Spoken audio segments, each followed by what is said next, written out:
AJ fight. AJ Prenga. AJ win. But next, fight AJ with greedy. For years, we thought Oleksandr Usyk was untouchable. Not just good, not just great, untouchable. The kind of fighter people talked about the way they talk about Floyd Mayweather in his prime or peak Muhammad Ali. A guy who made the best heavyweights on the planet look like they were fighting in slow motion. Then, on a Saturday night beneath the pyramids of Giza, something happened that nobody saw coming. A heavyweight with just one professional boxing match to his name went 10 rounds with the pound-for-pound king, and for long stretches of that fight, he looked like the better man, and that forces us to ask a question that would have sounded ridiculous 12 months ago. Is it time for Oleksandr Usyk to walk away from boxing? Welcome back to the channel.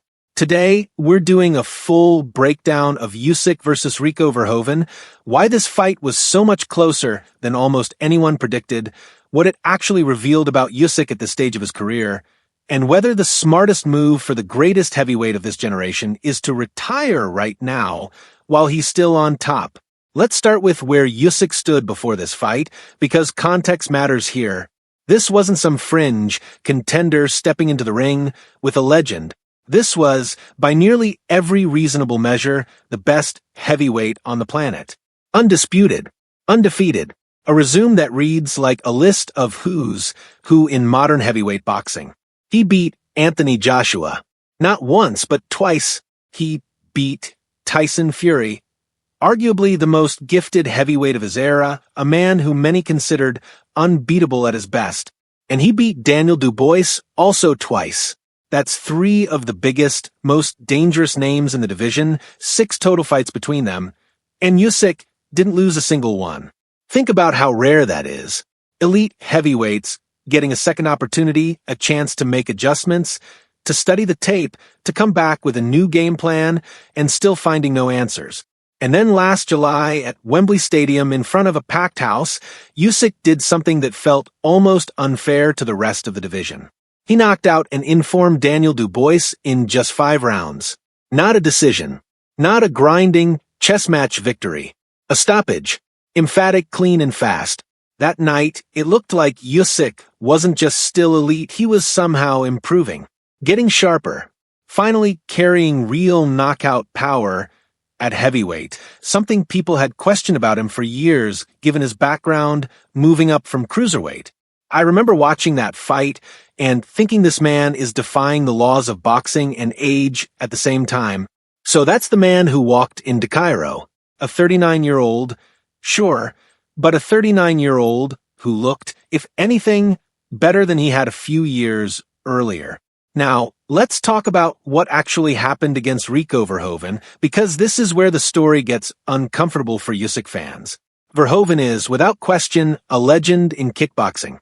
One of the greatest heavyweight kickboxers of all time. But in terms of professional boxing, he was still basically a beginner. This was only his second real fight in the sport. On paper, this should have been a showcase fight for Usyk. A name opponent from a different combat sport, a chance to sell tickets and put on a show before eventually moving toward bigger boxing matchups. Instead, Verhoeven made it look almost simple for long stretches. He closed the distance quickly and aggressively. He used his size and his physical strength to smother Usyk on the inside, taking away the space Usyk usually thrives in. He attacked the body relentlessly from the very first round, a tactic that pays dividends late in a fight when legs and composure start to go. And more than a few times, he found a home for his right hand, landing clean shots that, if we're being honest, simply should not have been landing against a fighter of Usyk's caliber. But here's the thing. This fight wasn't really about what Verhoeven did right. Give him credit, absolutely, he fought a smart, physical, disciplined fight. But the real story is about what Usyk didn't do. The jab wasn't there with its usual authority. For years, that jab has been the foundation of everything Usyk does, setting up angles, controlling range, breaking opponents down piece by piece. Against Verhoeven, it was intermittent at best. The angles that have made Usyk almost impossible to hit clean for a decade, the lateral movement, the subtle pivots, they weren't showing up the way we're used to seeing. and the footwork, arguably the single most important tool in his entire arsenal, the thing that has baffled Joshua, Fury, and Dubois alike, it simply wasn't there in the same way. Here's a number worth sitting with for a second. Usyk has roughly 350 amateur fights on his record. Add to that 24 professional fights. That's nearly 25 years of stepping into a ring or a boxing hall and taking punches, slipping punches, absorbing the physical and mental toll that comes with elite-level combat sports. At some point, all of that adds up, and for one night in Cairo, it looked like the accumulated weight of an entire career finally caught up with him all at once. To be clear, he survived. He kept every one of his belts. His professional record remains spotless, still undefeated. But something else took real damage that night, something you can't put back once it's gone. His aura, that sense shared by fans, media, and opponents alike, that he simply could not be beaten, that no matter the game plan, no matter the size or style of the opponent, Usyk would always find a way. That aura took a serious hit in Cairo, and auras, once cracked, are very hard to fully repair. And this is where the conversation needs to get serious, because boxing, more than almost any other sport, does not forgive easily. One bad night, one poor performance, one shocking loss can completely rewrite how an entire career gets remembered, no matter how dominant that career was up until that point. Let's look at a cautionary tale. Josh Taylor.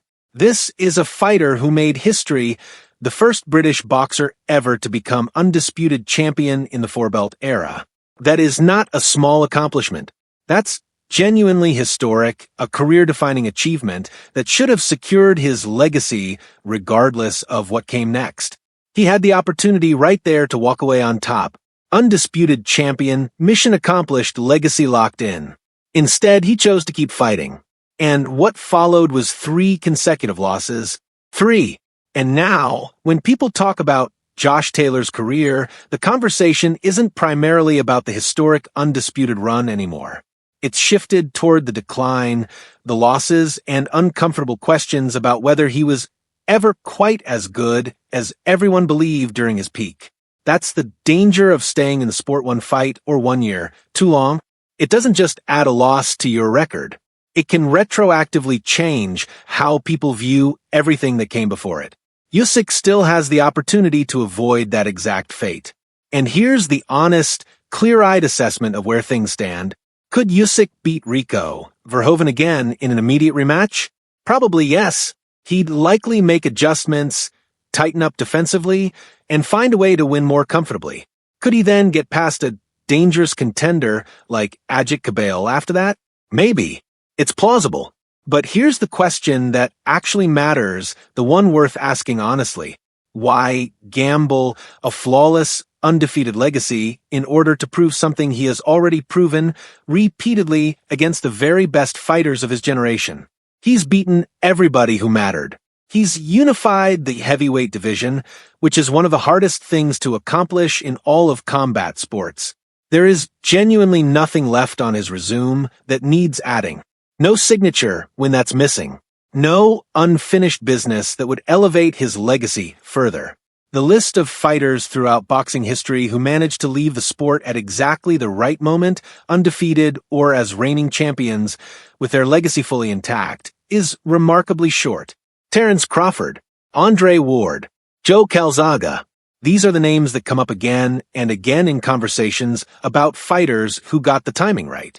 Usyk has a genuine, realistic opportunity to join that exclusive list, but that window won't stay open forever, and it only works if he takes it now rather than chasing one more validation that he simply doesn't need. So, here's the question I'll leave you with. Does Oleksandr Usyk walk away as the undefeated heavyweight champion of the world, joining boxing's short list of fighters who got the ending right? Or does he take one more run at it, tempting the same fate that's claimed so many great champions before him? Let me know your take down in the comments. If you enjoyed this breakdown, hit subscribe for more boxing analysis like this, and I'll see you in the next one.